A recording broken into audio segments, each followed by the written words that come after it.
this is pretty daunting, actually, and thank you all very much for the opportunity to be with you. I always love coming to Australia and Melbourne in particular, and I come too rarely, and it's a real pleasure to be here. I want to thank Quentin for the very kind words of introduction. I want to thank Justine and Andrew from the library, Ellen too, for setting up this Australian Learning Lecture, which I think is, on behalf of all of you, is something that you will welcome, and I hope I can do this first one justice. It's a real honour and rather daunting, as I say, to be asked to deliver it. I also want to say thank you for joining and welcome to the people in the State Library in Western Australia and all those watching online, as well as, of course, the audience here in the room. I should say, actually, that the most important person in the room is Ryan, actually, who's going to operate the technology now, and we should thank him in advance. He's been really, really helpful during the afternoon. I also want to thank Ellen and Andrew for the title, which they gave me and has given me plenty to think about and plenty to wrestle with over the last few months. The State Library here in Melbourne was actually founded in, and it's a magnificent building, as you can see in the picture, and you're all very familiar with it here. It's a wonderful building. I had a wonderful tour of it yesterday, and the inside is as exciting and vibrant as the outside is impressive. It was founded in 1854, when mid-Victorian faith that spreading knowledge would lead to improvements in the human condition was at its height. As it happens, that was the same year that the Northcote Trevelyan report was published, making the case for a British civil service based on merit rather than patronage. It actually prompted Queen Victoria to ask rather anxiously at the time just how far up the hierarchy merit-based appointments would go. By coincidence or not, that same year, 1854, is also famous for the first systematic use of data to solve a major health problem. By mapping the incidences of cholera during an outbreak in Soho, London, John Snow, a physician, was able to show that the source was a water pump in Broad Street. As a result, he convinced the local authority to remove the handle from the pump, after which the cholera epidemic abated. Until then, everyone, including John Snow, had believed that cholera was transmitted through what they called miasma, or bad air. Was that joy from data? Maybe not, but in place of death, at least the possibility of joy. And on your next visit to London, you can visit the pub named after the great John Snow in that very street, which is now called Broadwick Street, and raise a glass to joy and data. In the modern world, joy and data are often seen as opposites. The one creative, spontaneous, warm, even spiritual. The other scientific, bureaucratic, cold, and analytical.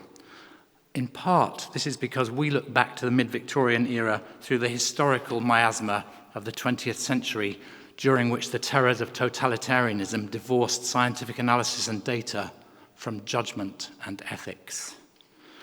I want to argue this evening that we need to reclaim data as an ally in improving the human condition, just as those mid-Victorians believed, and that as one ingredient alongside others such as analysis, informed ethical judgment, and not least teaching and learning, data can and does bring joy.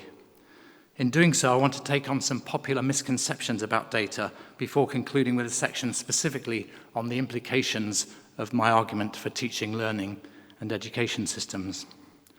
But we should start with some definitions. Data, according to the Oxford English Dictionary, is or are facts and statistics gathered together for reference or analysis. In the Victorian era, they made sure that such facts and statistics were gathered together in the reference sections of libraries such as the one here in Melbourne, and later in government departments. In our era, with the explosion of digital technology, facts and statistics are instantly available everywhere. The challenge is not to find them, but to discriminate the good and the well-founded from the poor and the unfounded. Look, for example, at this real-time mapping of the trains on the London Underground. Can you see the little black dots chugging along? The green arrow, by the way, indicates where the 1854 cholera outbreak took place. Can you see the trains chugging along?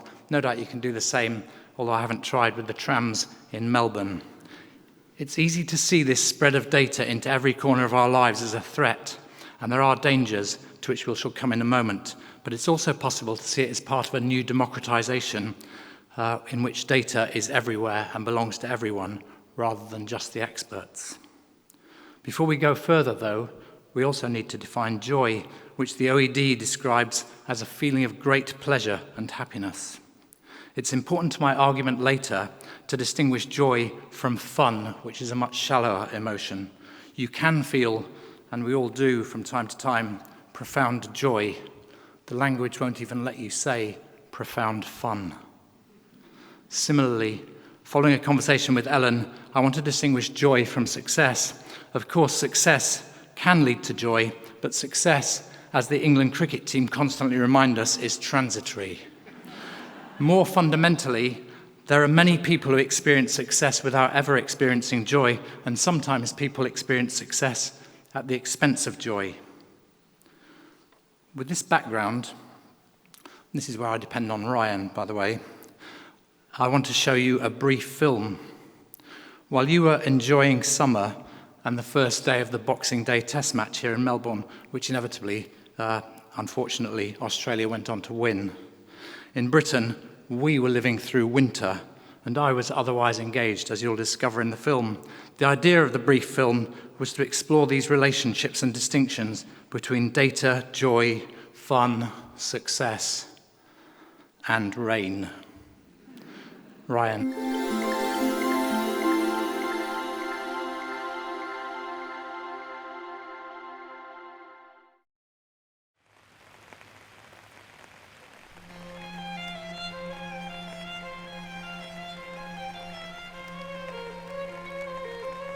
Some would say that a cold, wet December day in deepest, darkest Devon isn't the ideal time to go cycling.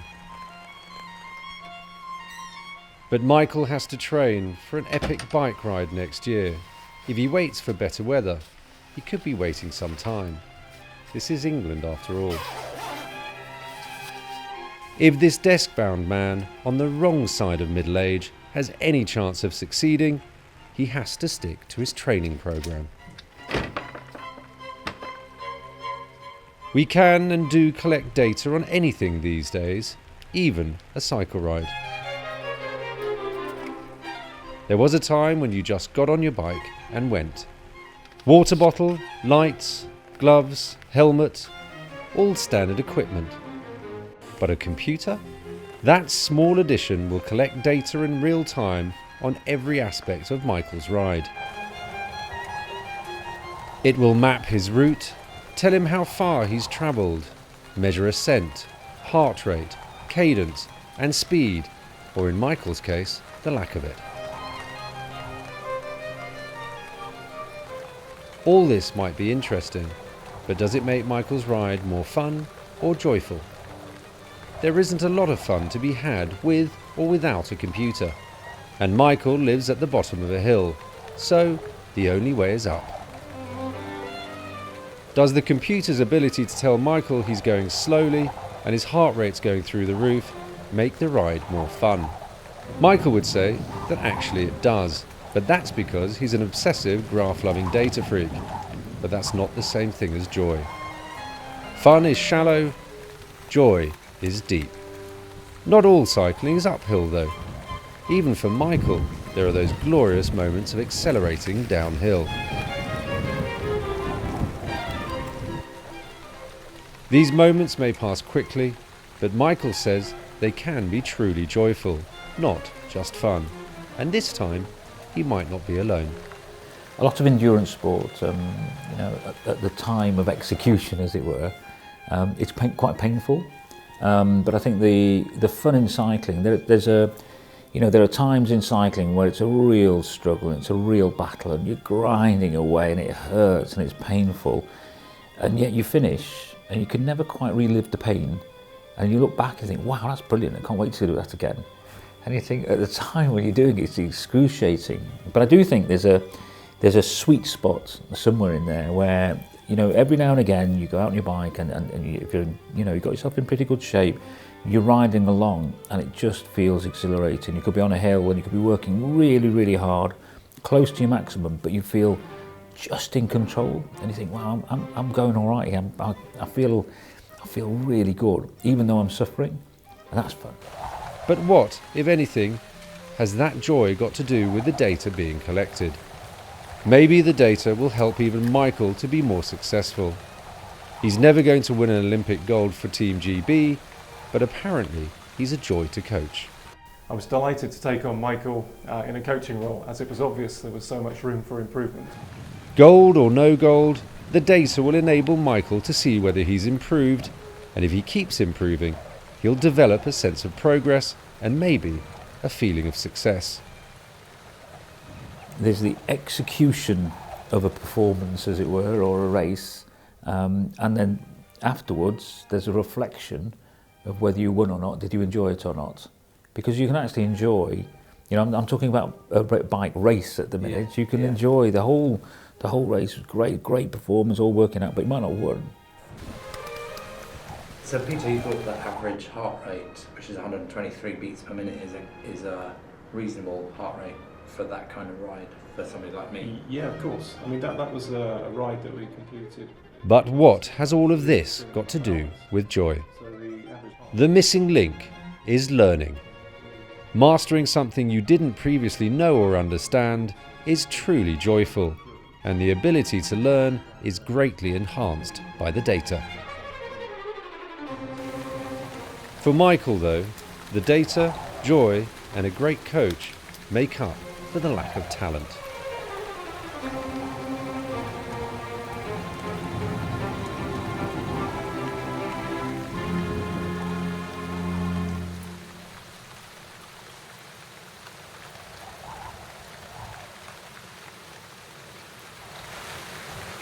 Yes, the very professional, if rather devastating, voiceover was done by my son-in-law, who enjoyed it a lot. Now, that belated cycling career is not going to lead to success in any recognised form, and there will be patches of it when it's anything but fun, but there will be joy. There'll be joy of achievement when I complete rides, as I do occasionally, that a year ago I would have ruled out totally. The joy of experience in a landscape in a way that you can't do in a car, and the joy, above all, that comes from learning new knowledge and new skills that the poet George Herbert a few hundred years ago called something understood. And here, without that doubt, the data, along with the coach, Peter, whom you saw in the brief film, play a vital part. The data raise questions and provide an evidence base, but to make sense of them requires interpretation, and for that, conversation is the key. Peter's deep knowledge of cycling, along with the dialogue between us about the data, bring the learning, and the learning and the application of that learning bring the joy. So the data, far from being in opposition to the joy, is actually an important ingredient of it. And that actually might be all there is to say on the whole subject, except for the fact that there are 4 misconceptions about data which need some attention if this argument is to be sustained.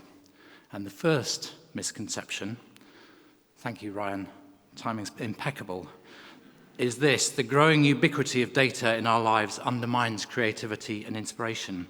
It's worth noting Dave Brailsford's point in the film that the joy in an endeavour is sometimes retrospective. You look back on a cycle ride, or indeed anything, which at the time just felt very, very hard, and you realise that actually at that moment everything aligned: your fitness, your mental state, your bike, the landscape you were riding through, and you felt that sense of flow that psychologists talk about.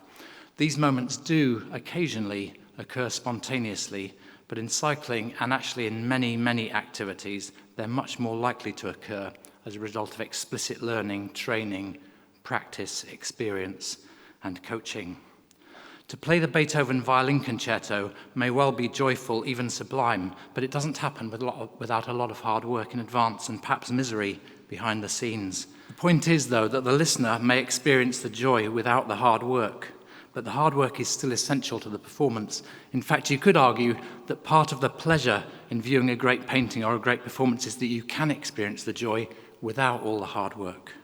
And this, of course, may be the reason why so many people peddle the myth that data undermines creativity and undermines the joy that may come from it. In a world where the performer takes the strain and the onlooker experiences the joy, then for the majority, data and joy are indeed separated. We hear the concerto, watch the play, see the match, but we don't have to experience the disciplined regime based on data and feedback which made the performance possible. And as the data and the means of gathering it become ubiquitous, we can actually all share the data now, and if we choose, we can share the pain. I can't and never will be able to cycle remotely as well as the professionals, but in the modern world I can use all the tools they use to improve their performance to try to improve mine. It's true that in doing that, some of the mystique of top performance is lost, and with it, the element of joy that comes from surprise, but in its place, I get a deeper understanding of what top performance demands, and there is genuine joy in that. It's tempting to think that somehow the joy that comes from mystique is preferable to the joy that comes from understanding. But if you accept that argument, then you undermine the whole idea of learning and indeed potentially science altogether. But in spite of this, the critics of data often seem to be winning the argument. They make the case that it's not just creativity that's at odds with data, it's inspirational leadership too. In literature, perhaps the most famous inspirational leader is Shakespeare's Henry V. On the eve of the Battle of Agincourt, the 700th anniversary of which, incidentally, will be celebrated this year in England, but not in France. Shakespeare provides Henry V with the magnificent St. Crispin's Day speech, the most famous rendering of which was given by Laurence Olivier in 1944, another year in which the British, this time with Americans and indeed Australians alongside them, invaded northern France. This day is called the Feast of Crispian. He that outlives this day and comes safe home will stand a tiptoe when this day is named, and rouse him at the name of Crispian. He that shall live this day and see old age will yearly on the vigil feast his neighbors and say, tomorrow is St. Crispian. Then will he strip his sleeve and show his scars and say, these wounds I had on Crispin's day. Old men forget, yet all shall be forgot, but he'll remember with advantages what feats he did that day. Then shall our names, familiar in his mouth as household words, Harry the King, Bedford and Exeter, Warwick and Talbot, Salisbury and Gloucester, be in their flowing cups freshly remembered. This story shall the good man teach his son, and Crispian shall ne'er go by from this day to the ending of the world, but we in it shall be remembered. We few, we happy few, we band of brothers. For he today that sheds his blood with me shall be my brother, be he ne'er so base. And gentlemen in England now abed shall think themselves accursed they were not here, and hold their manhoods cheap, while any speaks that fought with us upon St. Crispin's Day.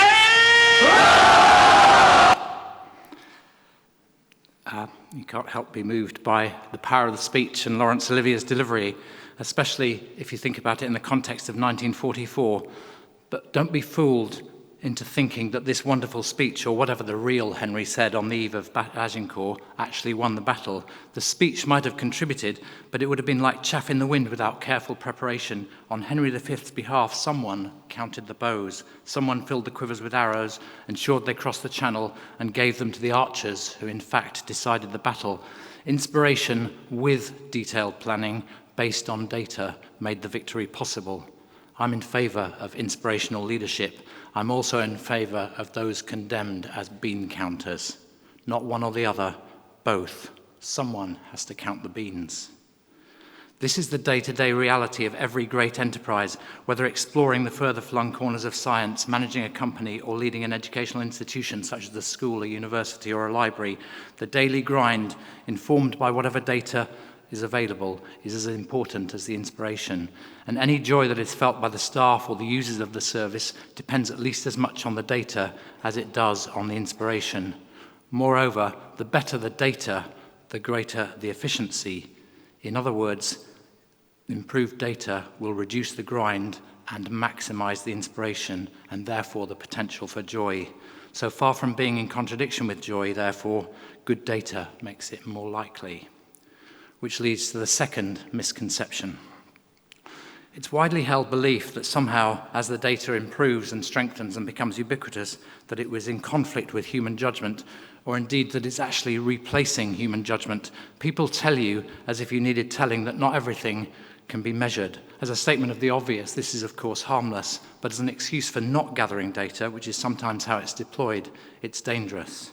After all, as Douglas Hubbard comments, measurement can be defined merely as a set of observations that reduce uncertainty. But this misconception goes further too. There are plenty of people who reject the point I've just made but still advocate evidence-based policy as if the evidence on its own, based presumably on data, will tell you what to do in any given situation. This is not the case. If it were remotely likely that the data would tell you what to do, it would happen first in some cerebral activity that was distant from day-to-day reality. And in fact, on the 12th of May 1997, I thought exactly this would happen. That was the day a computer called Deep Blue beat the then world chess champion, one of the all-time greats, Garry Kasparov. I thought a line had been crossed. Up until that day, human intelligence beat machines. After that day, the reverse. Remarkably, in spite of Moore's law and the incredible increases in computing power since then, that is not what's happened. The brilliant young Norwegian Magnus Carlsen, who recently defended his world chess championship status successfully, is still able to beat the best computers. How can that possibly be? He says it's because the computing power now available enables him to synthesize better than any of his predecessors what is already known. And then he adds a twist of human ingenuity. The eagle of computing power carries him to previously unreached heights, and then the wren of human judgment clinches the extra inches that bring victory. I find this heartwarming, an affirmation of humanity. If it's true in as abstract an activity as chess, how much more so in policy, whether in government, business, or a public institution, such as a hospital or a school? Data informs. Humans have to exercise judgment. The point applies at the micro level as well as the macro, the classroom as well as the school, the operating theatre as well as the hospital. The evidence is extremely valuable, of course, and provides insights into what is likely to work and what isn't. But it doesn't tell you what to do. Nor does it tell you how ambitious to be. In setting goals, analysis of the data and benchmarking will certainly provide valuable insights, but it is still your decision what to do. In other words, the setting of a goal requires both analysis of the data and human judgment. Sir Dave Brailsford, who we met in the film, extends this case when setting a goal, in his case at the founding of Team Sky, that they would win the Tour de France within 5 years. He says you should, in addition to studying the data, analyse the demands of the event.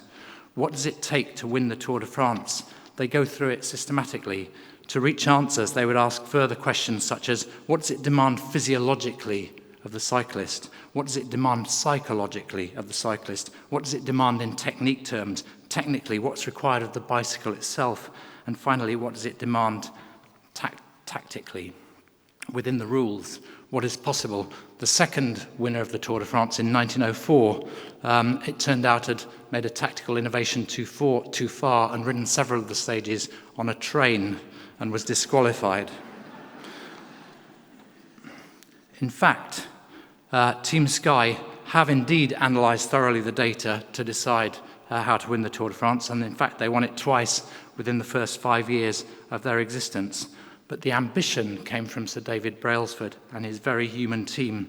He has lots of data analysts on his team, but he also has Fran Miller, whose job title is Head of Winning Behaviours. What a fantastic job title. I want that job. So it should be clear by now that the data doesn't tell you what to do. Only the data combined with judgment and analysis will get you to a decision. But there remains a further, even more important aspect of deciding what to do, not what is possible, but what is right. And here again, the data can inform, but otherwise offers no guide at all. While I was working in Downing Street, my colleagues and I discovered by reading in the newspaper, as it happens, that 5,000 people a year died in hospital from infections that they had caught after they had been admitted to hospital. We were shocked. When I raised it with the country's top health official, he commented, "It's always been like that. Hospitals are dangerous places." I found the complacency as frightening as the facts and said the state of affairs was morally unacceptable. Imagine I asked if 5,000 people in Britain a year died in a plane crash or plane crashes. We took on the issue of hospital-acquired infections and within 2 years had reduced the number to 3,500. Still unacceptable, but undoubtedly progress. Here, in the case of the top official, we have a not unusual case of deep expertise being used to justify the data rather than to change it. It took naive outsiders to bring the moral challenge to bear. If you allow the data to be deterministic, inevitable, inadvertently, you accept a morally unacceptable status quo. You have to decide what is morally right. The data won't tell you, and as well as in the famous phrase, what works. The data will help with the what works, but it won't help with the moral decision. Which leads to a third misconception, that somehow in teaching and education and some other professions, the data will replace professional judgment. Professions and their ethics developed long ago because we were thinking about trust. We can't all know what we need to know to ensure our good health or the success of our education, so we trust professions. And implicit is a belief that the professions have the expertise and the ethical perspective to make good decisions on our behalf when we don't know. We accept that there will be mistakes because individual situations are complicated, but we expect that those mistakes will be in good faith. As data in the fields of health and education becomes more ubiquitous, it's not unreasonable that we should expect the relevant professions to take that data into account. When we hear professions rejecting or questioning data and trying to defend secrecy, we're right to be suspicious. It was as a result of often finding myself in government days in this unproductive loop that I began to think about the idea of informed professional judgment, which is illustrated in the diagram on the screen now.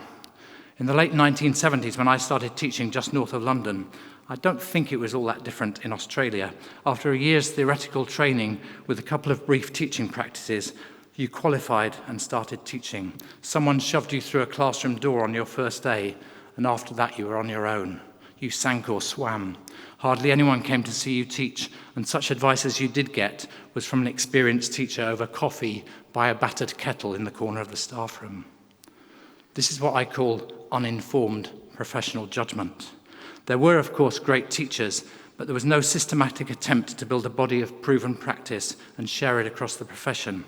In the late 1970s and early 1980s, governments, increasingly aware of the importance of education to the future productivity and economic growth of countries, began to try to reform this palpably inadequate state of affairs. The seminal moment in Britain was actually just before I began my teaching career, when on the 18th of October 1976 at Ruskin College in Oxford, the underestimated Jim Callaghan became the first Prime Minister in British history to make a major speech about education. Gently, he reminded the teaching profession, quote, "The balance was wrong in the past. We have a responsibility now to see that we do not get it wrong again in the other direction. There's no virtue in producing socially well-adjusted members of society who are unemployed because they do not have the skills, nor, at the other extreme, must they be technically efficient robots. Both require the same essential tools: basic literacy, basic numeracy, the understanding of how to live and work together, respect for others, and respect for the individual." Incredibly, this gentle prime ministerial admonition caused a storm of controversy. The bigger problem, though, was that governments, Jim Callaghan's included, didn't know at that point what good government-led reform looked like. They knew only how to spend money and build schools. We had entered the era of uninformed prescription, which went on to dominate the 1980s and early 1990s. Eventually, with enough mistakes accumulated across the world, as well as some successes, governments became more effective at education reform. Research in fields such as school effectiveness and school improvement, often with great Australians such as Barry McCaw, Tony McKay, Brian Caldwell, Peter Hill in the lead, provided a knowledge base. Governments around the world began to embark on a whole system reform agenda. The impressive rise of Singapore became widely noticed, along with progress in US states such as North Carolina. We in Britain, among others, watched with interest. And then there was the Blair administration in England, where we unashamedly used central power to try to shift outcomes. We made mistakes, but we also made a positive difference to student achievement. This was an era of informed prescription. We'd worked out the basic characteristics of successful whole system reform. But this process could only take us so far. Governments can mandate adequacy, but they can't mandate greatness. Greatness, instead, has to be unleashed. And that requires the next phase, the phase we're entering now, which is informed professionalism. And here the government's role is to create circumstances in which change is possible while teachers and principals lead the way to greatness. And part of the context for that leadership must be good, close to real-time data at classroom, school, and system level. Only in that way can we put the informed in informed professionalism. Globally, what you see when this is debated is we're in a transition phase with some school teachers and some school leaders embracing transparency and data-informed practice, while others, aided and abetted sometimes by so-called experts, stand blockheadedly against the gathering or use of any data at all. Indeed, there are some teacher unions in the world that still oppose classroom observation, implicitly longing for a return to uninformed professionalism in spite of its obvious inadequacy. So where's the joy in all this? There are some who argue that the data and measurement have replaced the joy in teaching. They recall a golden age before governments worried about performance of education systems, when teachers were individuals, when there was less pressure for outcomes, when Mr. Chips was alive and well. And there were indeed back then teachers whose lessons were joyful and whom students remember. But the dark side of that reality needs remembering too. A majority of students leaving school with few qualifications, disaffected students who in effect did deals with their teachers, we won't bother you if you don't bother us, racism that went unchallenged, girls who too often weren't expected to do well. There was no golden age. And the genuine joy for some was outweighed by the misery for many who left school to find themselves totally unprepared for the dramatic demands of the late 20th century. By contrast, informed professional judgment, aided by digital technology and informed by excellent data, has potential to unleash a transformation of teaching and learning, which in turn could drive greatly enhanced performance. It will be demanding and challenging, but if we believe that learning itself has the capacity to bring joy, then the future of education will be a great deal more joyful than the past. Indeed, for many students, the present is already far more joyful than it was for previous generations. Moreover, there is joy for the teacher as well as the student, the profound joy that comes from bending the arc of a child's prospects towards success. So if I reject the idea of evidence-based policy, does that mean I reject evidence? I hope I've made clear that's not the case. What I advocate, I call evidence-informed policy and informed professionalism, because it makes clear that any decision requires more than evidence. It requires judgment, analysis, and ethics too. If you put it in a mathematical equation, it might look like this. In short, data and professional judgment are not in conflict.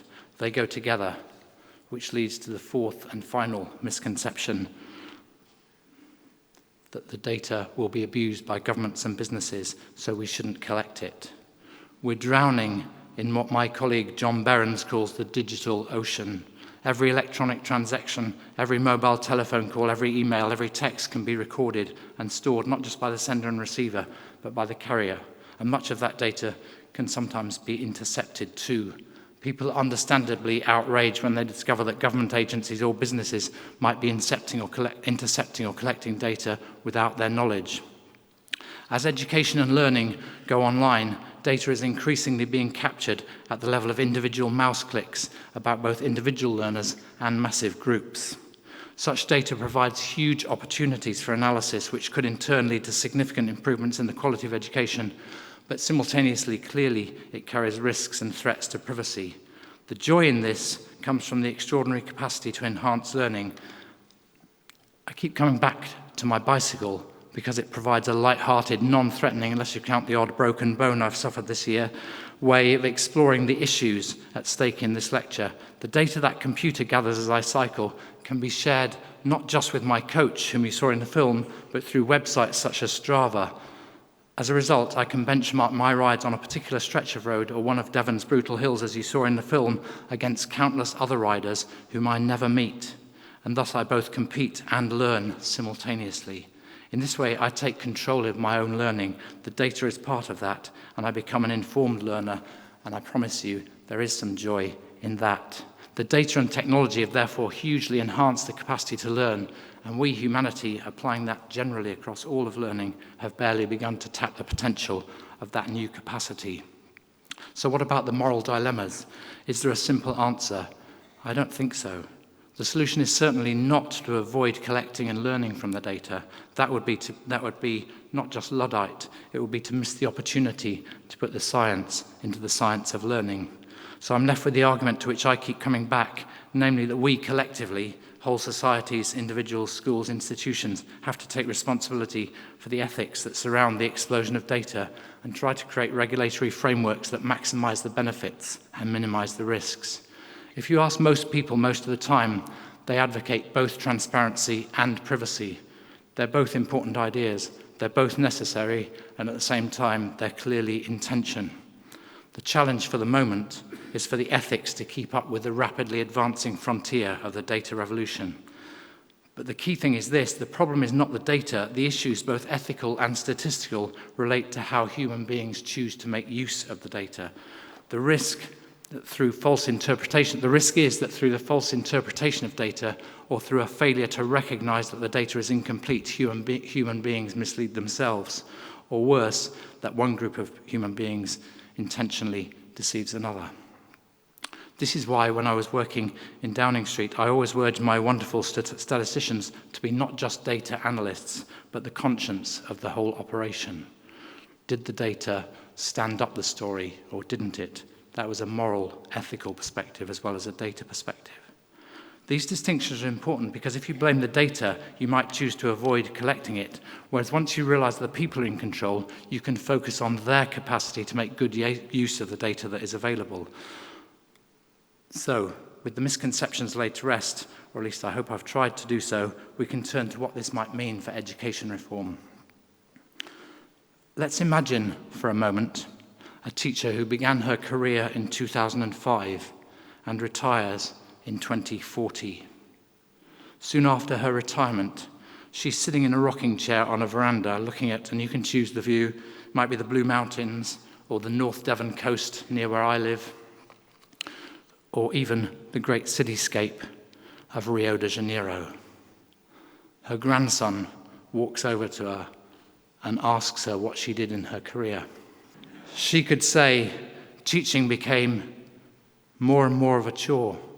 It wore me out.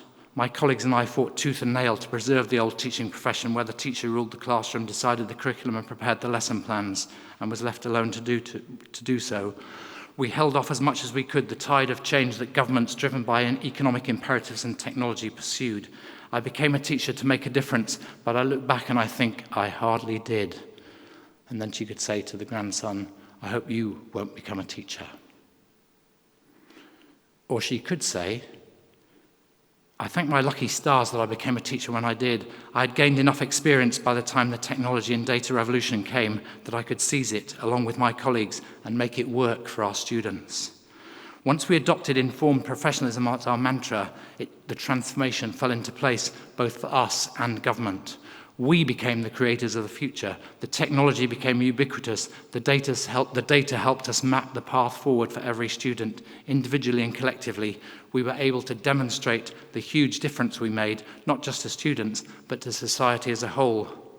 Sorry, I'm getting carried away with the jargon. What am I saying? It was challenging. It was deeply rewarding. Sometimes it was joyful. And I hope one day you will become a teacher too. What would it take in terms of education reform to ensure the latter scenario rather than the former? Well, first, we need to think about the purpose of school. It is important at school that students learn the knowledge, master the skills, and develop the attitudes that will enable them to succeed in the 21st century. But we shouldn't think of school as being solely about preparation for the future, but also as a productive place where today matters, because every day matters. My good friend Peter Hyman set up a beautiful free school in the East End of London called School 21. The simple, profound purpose of the school, he says, is, quote, to produce beautiful work. Each piece of work the students produce, whatever the subject, whatever its nature, is important in and for itself. Peter doesn't advocate this because he doesn't care how well the students do in traditional exams. It's true that he would like to see an assessment revolution, and that is indeed required. But in the meantime, he fully expects his students to succeed in traditional exams because of, not in spite of, the emphasis on beautiful work. There are two implications of his thinking that I want to draw out. First, the thinking is based on that of a craftsman or a craftswoman, and they have always valued precision and data. Precision and measurement on the one hand, and beauty and joy go together for the craftsman. Why so often in education have we seen them as in contradiction? And second, the leadership of the kind that Peter is bringing about can only come from among educators, not among government. Government can create the circumstances in which that kind of leadership is more likely, but it can't make it happen. So unless bold leaders from within the education systems step forward, as Peter and many others around the world are doing, the necessary transformation will not occur. So with this background, let's have a look at what the transformation might look like, starting from a student's perspective. In a report I wrote with my friend and colleague Simon Day for the state of Massachusetts last year, we tried to describe a high school in 2030 in the following words. A lot of the content you need to succeed in high school in 2030, you could now get online at home. There were numerous sources recommended by the school. For example, the state's leading universities such as Harvard and MIT incentivized their professors to produce online lectures with marvelous graphics specifically for high school students. Even so, going into school each morning was still the expectation. As always, the social aspects of school had their appeal, but the motivational power of the whole learning experience was now of a different order. No 2 days were the same. They involved a different mix of individual study, teamwork focused on solving problems, seminar discussions, and one-to-one sessions with a personal tutor, reviewing progress on an individual learning plan and thinking through the next steps. Sometimes the school as a whole would focus on some major issue affecting the community and apply its educational and human capital to solving the problem with the community. Students' learning profiles describe their progress not just on these academic outcomes, but their progress in learning leadership, interpersonal and teamworking skills that the economy by then valued so highly. Since 2015, many school buildings had been redesigned, with some of the old classrooms being let as design studios, start-up incubation spaces, and offices. Increasingly, as students moved towards graduation, the school was a place where learning and work seemed to merge. Just as in workplaces across the country, work and learning were becoming synonymous. Note how in the description of this description of the school of the future, the data is ubiquitous, measuring progress not just on academic performance, but also on wider skills and attributes. Notice also how the implied totally transformed classroom, or maybe we should say learning space, has been transformed, is open, flexible, with ubiquitous technology, very like, as it happens, the wonderful young people in my team at Pearson designed for us, and you can see their design behind me. In spaces such as these, the teacher is no longer a transmitter of knowledge, though she or he may do this periodically, but nor is he or she a mere facilitator either. The role is that of activator in John Hattie, the wonderful professor from Melbourne, in John Hattie's evocative phrase, someone who injects the ambition. This is the teacher who injects the ambition, provokes the thought, asks great questions, challenges mediocrity, and brings passion and insight to the task at hand, and who at the same time, drawing on excellent data, has a clear, personalized picture of every student in the class. As a result, the teacher is in a position to have an informed conversation with each student about where they are, where they might want to go, and how they might get there. Many schools already keep precise records which they share and discuss with the student and their family. And the more those records go into the wider areas that matter to the future success in society and the economy, the better. This has power to unlock potential in ways that were never possible before. In addition, of course, for the teacher to be like that, the teacher needs to be part of a team of informed professionals preparing programs for students. I read every now and again on Twitter recently, for example, that teachers in the future will be learning designers, not implementers. But actually, I think that's nonsense. They will be learning designers, but they'll be implementers too, to move to another field. Imagine if Mitchell Johnson recently had redesigned his bowling action, but not put it into action to destroy England. Actually, I'd be happier thinking about it.